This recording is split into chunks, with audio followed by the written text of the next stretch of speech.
Greeting. This is the Excel tutorial in order to make sure that you remember the Excel features in order to do the upcoming lab quiz. However, this one is not guaranteed that if you follow this video, you're gonna get the good mark because it's on about the apply, like I mean the application.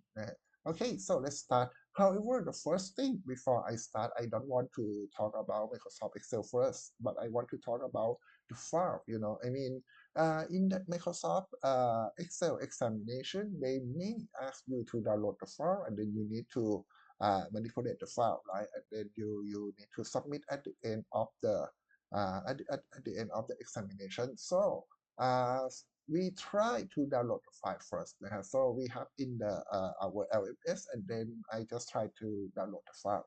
So for example, I download the file from the web. I recommend that you do not double click and then work on it right away, because in the end, maybe you cannot file your work, right? I mean, you have less than 1 hour to work, and then maybe you have the 5 minutes left, and then you cannot find the file. You make a single mark because you did not upload the file on time.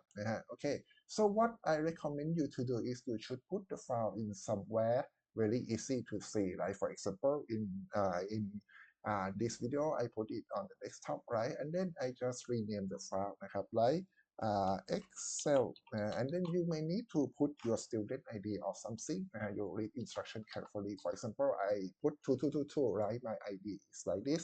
So after that, I put it right here, and then I can double click, and then I can use the word like this one. However, I will not work on this data. I'm gonna just start over.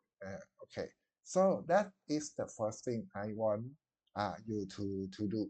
This is about the Microsoft Excel file.